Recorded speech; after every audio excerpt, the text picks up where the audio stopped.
Maladie génétique très compliquée, la drépanocytose peut entraîner, à en croire plusieurs spécialistes, un certain handicap, comme c'est le cas de notre invité d'aujourd'hui. Bienvenue à Handicap et Société.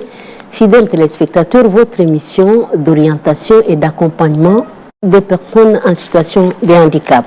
Cette émission reprend les droits et libertés fondamentaux de ces personnes dont quelques-unes souffrent en silence sans que la société s'en rende compte. Et pour aujourd'hui, nous allons recevoir dans cette émission Chad Kalala. Il est activiste de la drépanocytose et du handicap sous toutes ses formes. Chad est aussi un sensibilisateur sur les mâles qui rongent les drépanocytaires, qui souffrent en silence, comme je l'ai dit tantôt. Bonsoir Chad et bienvenue. Bonsoir Maman Sophie.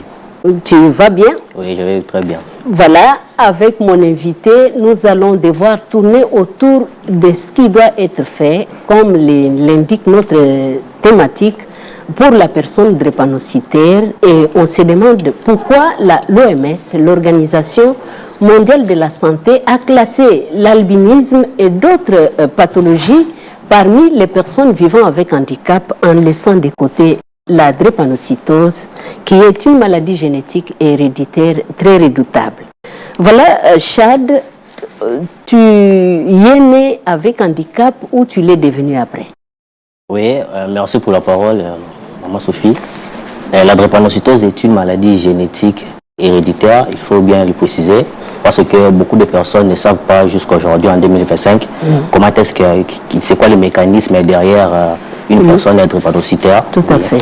Oui, la drépanocytose est une maladie génétique. Et les complications que cela peut entraîner. La drépanocytose, lorsqu'on est drépanocytaire déjà, c'est quelque chose qui se fait avant toi. Donc, vous héritez de la génétique de vos géniteurs, des parents. C'est ça. Et ce qui fait que lorsque vous avez hérité de leur gène, parce que le gène responsable de la drépanocytose est le gène S. Beaucoup de personnes parlent des AA, on entend souvent parler AA, AS, SS, mais beaucoup de personnes ne savent pas vraiment en réalité c'est quoi AA, c'est quoi AS. Ce sont les types d'électrophorèse qu'une personne peut porter, donc c'est ça. Et lorsque vous êtes drépanocytaire, donc vous héritez des gènes, c'est-à-dire que vous avez hérité des deux gènes SS, comme c'est le cas pour le chromosome, nous héritons de 23 chromosomes qui fait 46, donc vous héritez des 23 de votre maman et 23 de ton papa, oui. C'est ainsi aussi pour la drépanocytose. Bon, là, c'est juste une parenthèse. Et ce qui fait que lorsque vous êtes drépanocytaire, il y a vraiment beaucoup de choses qui arrivent derrière le fait d'être drépanocytaire.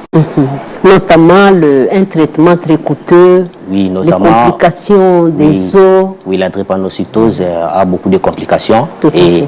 Et la plus, je dirais la plus vulgarisée, c'est les crises vaso-occlusives. Tout à fait. C'est les crises douloureuses, on appelle ça les crises douloureuses, les crises des drépanocytaires. Ce sont des crises... Des douleurs articulaires. Oui, des douleurs atroces, des douleurs articulaires, ça arrive comme ça, oui. Parfois, ça arrive sans que vous ayez à faire un effort quelconque. Donc, c'est comme ça parce que vous êtes drépanocytaire. Donc.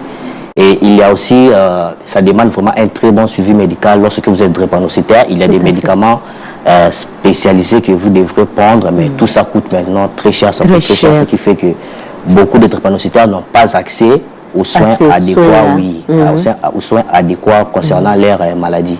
Merci d'abord pour cette introduction, fidèles téléspectateurs. Nous allons y revenir pour savoir comment est-ce que Chad Kalala, notre invité, est passé d'abord de la drépanocytose jusqu'à être handicapé aujourd'hui. Quelle corrélation, comment est-ce que ça s'est fait pour lui, mais aussi pour les autres. Ce que plusieurs personnes oublient, c'est que la drépanocytose peut encore entraîner beaucoup de complications, voire même les handicaps de quelques membres pour des personnes qui étaient nées sans problème.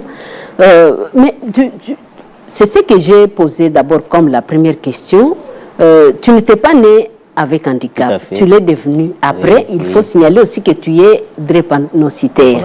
Mais comment expliquer aujourd'hui que ça a entraîné un handicap chez toi Et est-ce que tu as pu étudier dans cette condition-là comment était l'attitude de ton entourage, de tes parents et de tous ceux qui étaient autour de toi? Bon, certes, être drépanocytaire, ça n'est une autre, et être aussi en situation de handicap, parce qu'il faut vraiment préciser de ce côté-là.